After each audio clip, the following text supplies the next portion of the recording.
երաժշտության, այլև կյանքի մասին։ Մեր բաց դասի թեման է ապրելու արվեստը։ Մենք փորձելու ենք հասկանալ, թե ինչ է նշանակում ապրել գիտակցված, սիրով և պատասխանատվությամբ։ Այս բաց դասը նվիրված է հաղորդավար վիդեոբլոգեր ժամանակակից գրող երաժիշտ սցենարիստ Ռուբեն Եսայանին, ով ներկա է մեր միջոցառմանը։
Բայց շատերը չեն նկատում այն, իսկ դու գիտեք դրա պատմությունը։ Ոչ, կպատմես։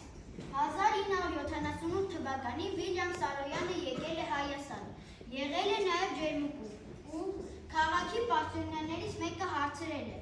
աշխարհում ամենաշատն ինչ է սիրում։ Սարոյանը մի բան մտածել ու ասել է. արևը։ Միայն արևն ու վեր։ Հա, ու ես դրա հիշատակին այս քարը արև գրությամբ։ Ռուբեն, որտեղից այս ամենը գիտես։ Ես սիրում եմ կարդալ, լսել պատմություններ և դրանք ուսումնասիրելով հարստացնել գիտելիքներս։ Ռուբեն, դու հաստատ մեր մասին ինչ-որ բան ես գրել։ Միգուցե։ Լավ, գրող ջան, արի խաղանք, արևն էլ մեզ է նայում։ Հա, երբ արև կա խաղնել եմ։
ինչպես երաժշտության, այնպես էլ խոսքերի, որոնք իրենց ուրույն տեղ են գտել մեր միջոցառման ընթացքում։ Իր հեղինական երգերը իր նվագակցությամբ կատարել են երգչուհիներ Մարիամ Միրզոյանը, Նանե Դովլաթյանը, Էլեն Սաֆարյանը։ Նա նաև տիրապետում է մի շարք գործիքների, որոնց են գիթառը, դաշնամուրը։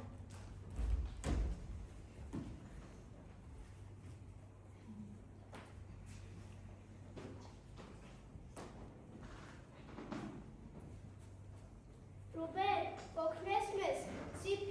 ծրագրավորման լեզվով փորձում են երջանք ծնվածի գլխավոր անկյունագծի տարի գումարը հաշվել, բայց չի ստացվում, ինչ-որ մի բան, այն չէ։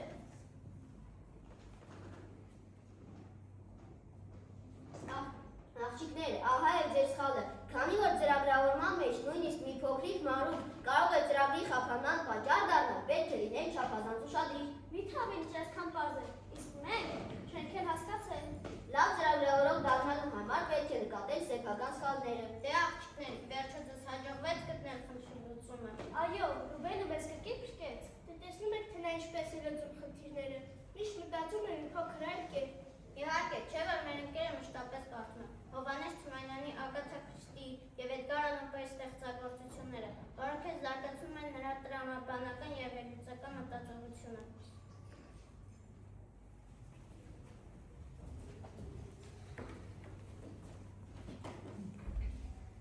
2015-2017 թվականներին Ռուբեն Եսայանը ծառայել է Հայաստանի Հանրապետության Պաշտպանության բանակում։ 2020 թվականի սեպտեմբերի 27-ին սկսված հայ-ադրբեջանական պատերազմի ընթացքում մեկնարկել է ինստագրամ նախաձեռնությունը, նպատակ ունենալով միջազգային հանրության ուշադրությունը հրավիրել Արցախի իրադրության վրա եւ աջակցել Հայաստան համայնքական հիմնադրամին։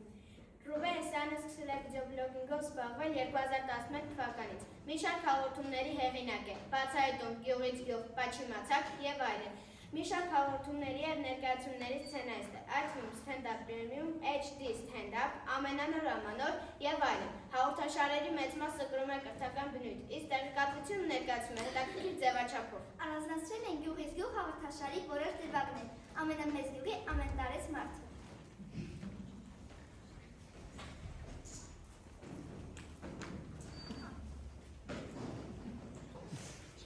Ողջույն, այժմ մենք գտնվում ենք Հայաստանի ամենամեծ գյուղում, Վարդենիկում։ Մեր նպատակն է գտնել ամենամեծ գյուղի ամենատարեց մարդուն։ Իրինա, ես այնտեղ մի խումբ մարդկանց եմ տեսնում։ Արի մոտենանք խորհրդային։ Բարև ձեզ, դուք գիտեք ով է ձեր գյուղի ամենատարեց մարդը։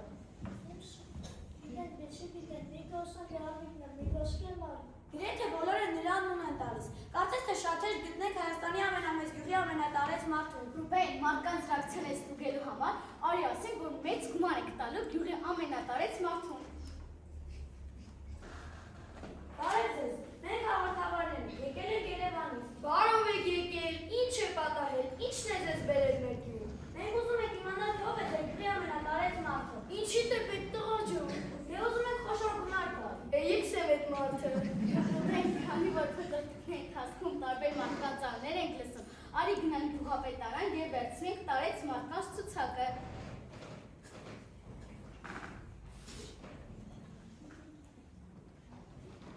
Վերջապես գտնանք Հայաստանի ամենամեծ գյուղի ամենատարեց մարդուն։ Ես ասում եի, չէ, կանեք տղամարդկանցից երկար են ապրում։ Նա ուղիղ 100 տարեկան է։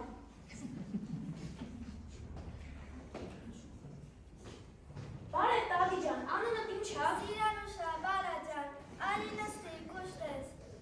Էսի հայեղանակցի, Բալաջան։ Տեսնում եք, Հայաստանի ամենամեծ գյուղի ամենատարեց մարդու միակ բողոքը եղանակի հետ է կապված։ Տատի, գիտեմ, որ ուղիղ 100 տարեկան ես։ Կասես քո երկարակեցության գաղտնիքը։ Բալաջան, մենք է ժամանակ անորած կատ, մազոն ու միս ենք կեր։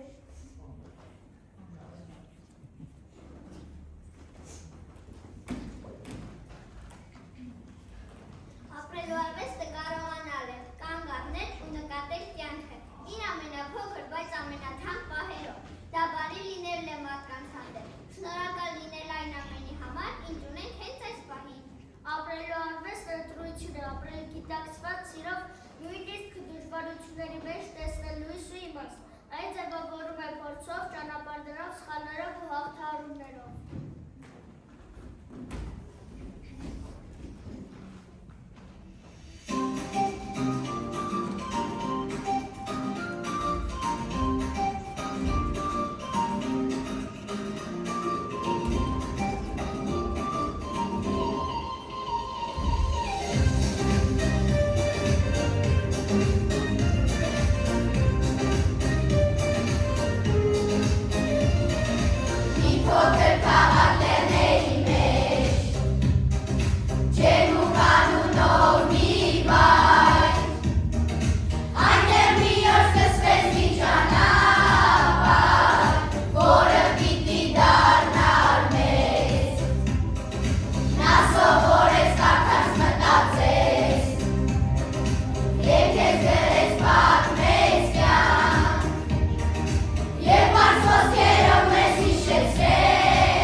Արձաններն իմ մտքերի ու զգացմունքների մարմնացումն են, յուրաքանչյուր ձև ուտից ներկայացնում է շարժում, լրություն կամ ներքին լարվածություն, նրանք ճամփորդում են ժամանակի միջով և յուրաքանչյուրն ունի իր պատմությունը։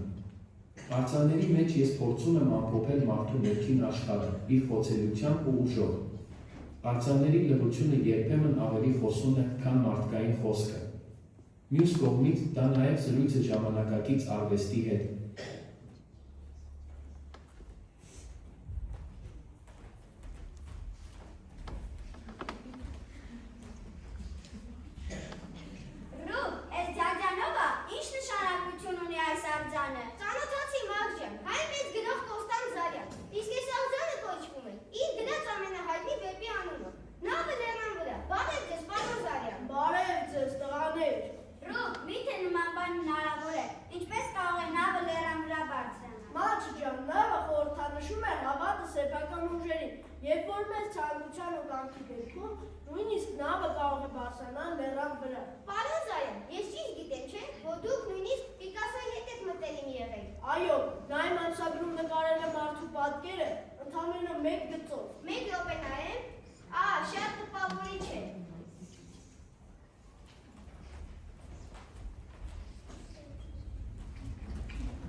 Իհարկե, աստղաթափի ժամանակ շատ աստղակերպեր և երկնային մարմիններ մեծ արագությամբ անցնում են երկիր մոլորակի մոտով, իրենց ետևից թողնելով վառ լուսավորված հետագից, գերեզոր ճառագայթ։ Արդյունքում երկինքը լցվում է այսպես ասած աստղային անձրևով և այդ ժամանակ տեղի է ունենում Պերսեիդների աստղային գերեզոր հոս։ Տարվա մեջ լինում են աստղաթափի մի քանի փուլեր, որոնցից ամենավառը դրսևորվում է օգոստոսի սկզբին և իր վերջնակետին է հասնում օգոստոսի 12-ից 13-ը։ Կեցեք երեխաներ, ընդ 4 գրքերի մեծ երկրպագուներն են։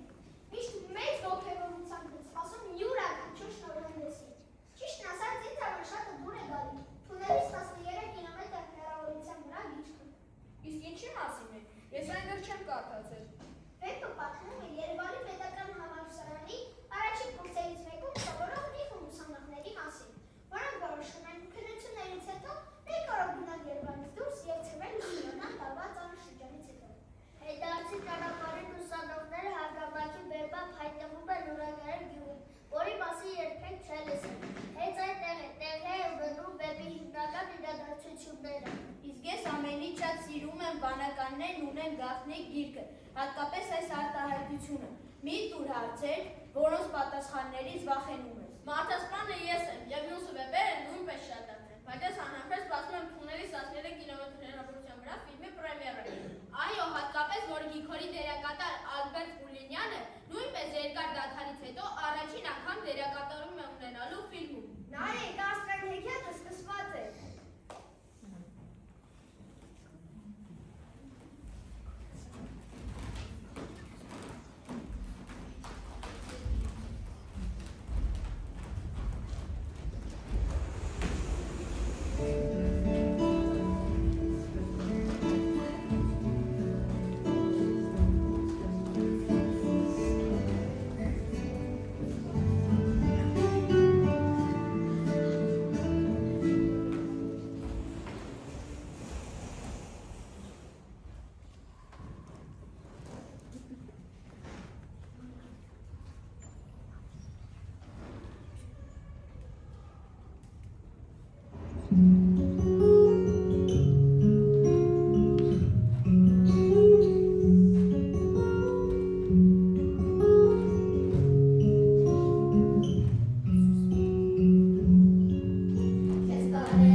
հիշեցիք մեր մշակութային միջոցառման մի մասնիկ այսօր դարձաք։ Շնորհակալություն եմ հայտնում Գերահանյանին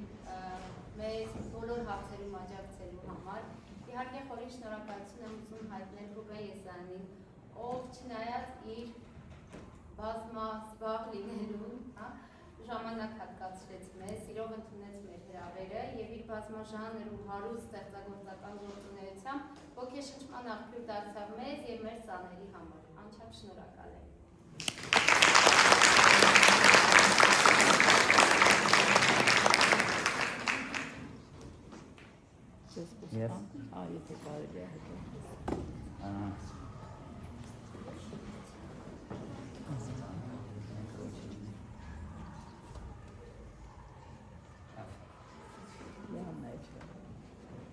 Ես ուզված եմ և շատ շնորհակալ, ես ես ամեն ինչ տեսնելով հասկացա, թե ինչքան շատ բան եմ արել, որտեղ ամեն ինչին անդրադարձել էի բաժա աստղաթափին, շատ հաճելի է, շատ չգիտեմ, որ մի քիչ ուզված եմ դժվար է բառեր գտնել, բայց ընդհանուր առմամբ ուզում եմ ասել, որ ամենամեծ ուրախությունն է իմ, որ հատկապես գրքերով հետաքրքրված եք և հատկապես իմ գրքերով եք հետաքրքրված, շատ հրաշք երեխաներ եք, ես վստահ եմ, որ բոլորդ ապագայում լավ մարդիկ դառնալու և ուզում եմ, որ այդ ճանապարհին շարունակեք շատ կարդալ, ոչ միայն իմ գրքերը, այլ ընդհանրապես փորձեք շատ կարդալ, որովհետև երբ որ հասնում եք այն տարիքում, որում ես եմ, հասկանում եք, թե ժամանակին կարդալը ինչքան օգտակար է, որովհետև ձեր տարիքում կարդալը երբեմն կարող է տանջանք թվա, բայց ինչ-որ պահի դուք հասկանում եք, թե այդ ամեն ինչը ինչքան է ձեզ օգնել։ Ոչ միայն կարդացեք նրա համար, որովհետև դասատուներն են ասել, որ կարդաք, այլ հասկացեք, որ դուք դրանով ձեր մեջ ներդրում եք կատարում ավելի լավ և խելացի մարդ լինելու մեջ համար։ Այսքանը երևի թե շատ շնորհակալ եմ, ասեցիք, որ մի շուտ տղաների ֆորմենտներ ասեց, որ ֆիլմին եք սպասում, ով դուր, մայիսի 7-ից ֆիլմը լինելու է և մենք շատ ենք աշխատել այս ֆիլմի վրա և շատ դժվարությունների միջով ենք անցել, հատկապես ֆինանսական, Հայաստանում երևի նկատած կլինեք, որ տարվա մեջ եթե 10 հատ ֆիլմ է դուրս գալիս, 9 հատը կոմեդիա է, դա ինչի է տենց, որովհետև շատ դժվար է ոչ կոմեդիա ժանրի ֆիլմ նկարել և այդ ֆիլմի համար գումար գտնել, և որպեսզի ավելի անկեղծ լինեմ, մեր տունը այս պահին գրավադրված, ես այսօր այստեղ եկել եմ ուրիշի մեքենայով, իմ մեքենա չունեմ մեքենա, արդեն ինչ սկսել ենք ֆիլմը նկարել և քույրս չունի մեքենա։ Մենք այդ ամեն ինչ արել ենք, որպեսզի ստանանք հետաքրքիր ֆիլմ և նաև այդ ֆիլմը պատճառ դառնա, որ մարդիկ կարդան, այսինքն այն մարդիկ, ովքեր չեն կարդացել գիրքը, գան նայեն, սիրեն այդ ֆիլմը, ասեն, օ, սենց գրքեր կա, հայկական ու գնան կարդան։ Շատ կուզեմ, որ դուք էլ անպայման դիտեք ֆիլմը, մայիսի 7-ից բոլոր կինոթատրոններում կլինի և նաև ձեր կարծիքը ասեք։ Այսքանը, շատ մերսի։